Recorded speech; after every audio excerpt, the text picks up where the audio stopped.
질의해 주시기 바랍니다. 네, 건칠성입니다. 외교부 장관님께 질문을 드리겠습니다. 네, 오늘 설명 자료에 보면요, 언론 보도 이전에 비공식 경로로 상황을 인지했다 이렇게 되어 있습니다. 네. 이 날짜가 언제입니까? 제가 파악하기로는 3월 10일로 알고 있습니다. 3월 10날. 저 3월 7일 날 파악해서 제가 알게 된 게 한 3월 3월 10일인 것 같습니다. 예, 외교부가 자체적으로 한 겁니까? 정부 어느 기관에서 인지를 해서 통보를 받았습니까? 그거는 이 자리에서 말씀드리는 게 적절치 않은 것 같습니다. 그럼 외교부가 자체적으로 한 건 아니라고 봐도 되겠네요. 과기부를 통해서 알았습니다. 과기부를 통해서요? 네, 그럴 거라고 생각이 들었습니다. 과기부는 어디를 통해서 하셨습니까? 차관님. 네, 의원님 뭐 구체적으로 경로를 말씀드리기는 좀 알겠습니다. 있을 것 같습니다. 알겠습니다. 외교부 장관님, 3월 17일 날 외교부가 미국 측에 확인한 결과 민간 국가 지정은 외교 정책 문제가 아니라 보안 문제다 이렇게 이제 해명을 하셨어요. 네, 그런데 그 다음 날 미국의 에너지부하고 외교부, 산업부, 과기부가 화상회의를 했습니다. 네. 그때 그 회의의 결과도 여전히 똑같습니까? 그렇습니다. 똑같다는 것은 외교 정책상의 문제가 아니고 보안상의 문제다, 기술적이고 실무적인 문제다 이런 뜻인가요? 그러니까 17일 날 외교부에서 피지로 언론에 알려드린 내용은 저희들이 그때까지 그러니까요. 산발적으로 한 거를 그건 한 거고. 것이고요. 그걸 다시 화상회의를 통해서 미측이 확인을 그러니까요. 해주기 위한 게 그 다음날 화상 그게 그 다음 날이잖아요. 그 다음 날 회의 결과도 똑같습니까? 그렇게 알고 있습니다. 저는. 산업부 차관님 맞습니까? 예, 맞습니다. 과기부 차관 맞습니까? 예, 맞습니다. 제가 다른 이야기를 들었기 때문에 확인을 하고 있는 겁니다. 그렇다면 이 단순 보안 사고인데 미국이 왜 이렇게 민간 국가 지정을 했죠? 외교부 장관님 어떻게 생각하십니까? 보안 사고라기보다 그런 보안 문제. 예. 그런 것들이 몇 건이 있었던 걸로 알고 그와 관련된 미측 자체 내 판단에 따라서 한 것이 그걸 저희가 예단해서 지금 네. 그래서 저는 역으로 이런 생각이 듭니다. 이게 그냥 보안 문제인데 아까 또 이야기했잖아요. 기술적인 문제다. 그런데 왜 미국이 우리나라를 민간 국가로 지정을 했을까? 이 부분에 대해서 진짜 깊이 있는 생각을 해봐야 된다고 보거든요. 저는 이거 외교 정책 수준 정도를 뛰어넘는 이 국가 간의 신뢰 문제가 깔려 있는 건 아닌가 이런 생각이 좀 듭니다. 왜냐? 이게 사실 별거 아니라면 아닌 거라고도 생각할 수 있는데 이거는 의도적으로 페널티를 준 게 아닌가 이런 생각이 듭니다. 혹시 그런 생각 해보셨습니까? 단순 기술 보안 사고라고 해서 저희들이 이걸 가볍게 보고 있는 건 아니고요.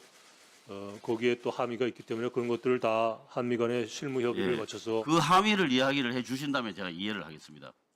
지금 대외적으로 계속 보안 문제, 기술적인 문제라고 이야기를 하고 있잖아요. 기술적인 함의입니다. 기술 보안, 시큐리티, 내셔널 시큐리티, 이코노믹 자, 시큐리티 얘기를 하고 있기 때문에 그러면 장관님 옛날하고 비교했을 때 이해가 더 안 됩니다. 과거에는 이거보다 훨씬 더 심각한 일들이 있었는데도 민간 국가로 지정이 안 됐어요. 내용 잘 아시잖아요. 예전에 2001년 1월에서 2월 사이에 우리나라가 자체적으로 원자력 연구소에서 우라늄 분리 실험을 한 게 2004년에 드러났습니다. 그런 사실이 있었지 않습니까? 네. 그랬었잖아요.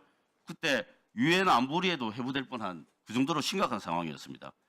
그 외신들이 보도할 때 한국의 농축 우라늄량이 뭐 미미하지만 순도는 무기급이다. 이런 뭐 AP나 로이터 이런 그 보도도 있었습니다.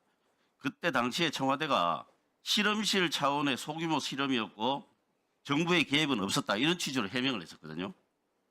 그러고 나니까 미국의 콜린 파월 국무장관이 한국의 우라늄 농축 실험은 학술 실험 목적에 불과한 것이 명백하다. 이렇게 하면서 우리나라의 해명을 수용을 했습니다. 그래서 결과적으로 굉장히 심각한 내용인데도 불구하고 민간 국가로 지정이 안 됐거든요. 네. 그 정도 사례에 있어서도 민간 국가 지정이 안 됐는데 이번에는 기술적인 보안 문제 우리나라가 민간 국가로 지정이 됐다는 거는 뭔가 다른 문제가 있다고밖에 의심할 수가 없잖아요. 여러 우리나라만이 아니라 다른 나라들도 다 포함이 됐고요.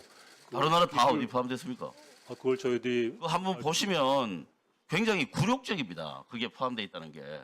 그 기술 지형이 바뀜으로 인해서 전반적인 리뷰가 필요해서 거치는 과정에서 이루어진 조치라는 게 미국의 설명입니다. 예, 미국의 설명은 그렇지만 장관님은 그 설명을 합리적이다 혹은 납득할 수 있을 만하다고 생각하십니까? 그러니까 앞으로 협의하면서 어떤 것들이 우려 사항인지 그러니까 그 설명이 비상식적이잖아요. 그렇지 않습니까? 저는 그렇게 생각하지 않습니다. 아마 단순한 그- 무슨 보안 사고라는 게 아니라 그 기술 보안 과정에서 생긴 문제들이 미국이 판단하기에 어떤 함의가 있기 때문에 이런 조치를 취한 것이니까 그거를 우리하고 협의를 해가면서 풀어가는 것이 앞으로 해야 될 조치라고 생각합니다. 외교부 장관님에게 제가 특별히 좀 당부 비슷한 말씀 드린데요. 네. 윤석열 정부 들어서 무책임한 독자 핵무장론 이걸 펼치고 또 북한 도발을 유도하는 무모한 행동도 감행하고 그러다 보니까 한미 관계의 근본이 훼손되는 거 아닙니까?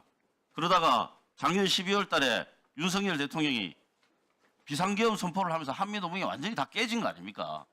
통보도 없이 비상계엄을 선포하고 군대를 이동하고 그러니까 한미 동맹이 유지될 수가 없는 거죠. 그럼 미국이 뭐라고 생각을 하겠습니까?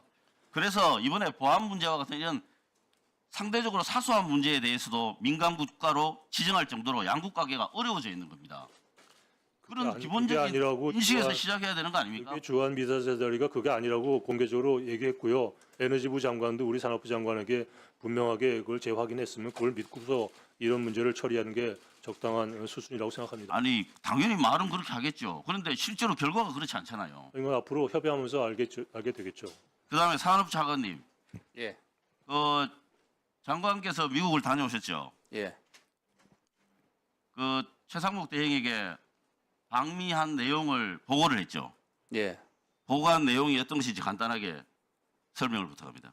우선 저희 산업부 장관께서 뭐 미국의 이 건 관련해서 주무장관 에너지부 장관에게 이 건이 우리 국내에서 얼마나 심각한 사안인지에 대해서 그 우려를 전달을 하셨고 거기에 대해서 그 에너지부 장관이 충분히 이해를 했다라는 말씀을 보고가 됐고요. 또 이 부분에 대해서 하여튼 절차에 따라서 신속하게 이 부분을 해소할 수 있도록 양국이 협력해 나가야 된다는 공감대를 확인했다고 전해왔기 때문에 그 부분도 보고가 됐습니다. 예. 자, 수고하셨습니다. 다음 김기웅 의원님 질의해 주시기 바랍니다. 네, 김경입니다.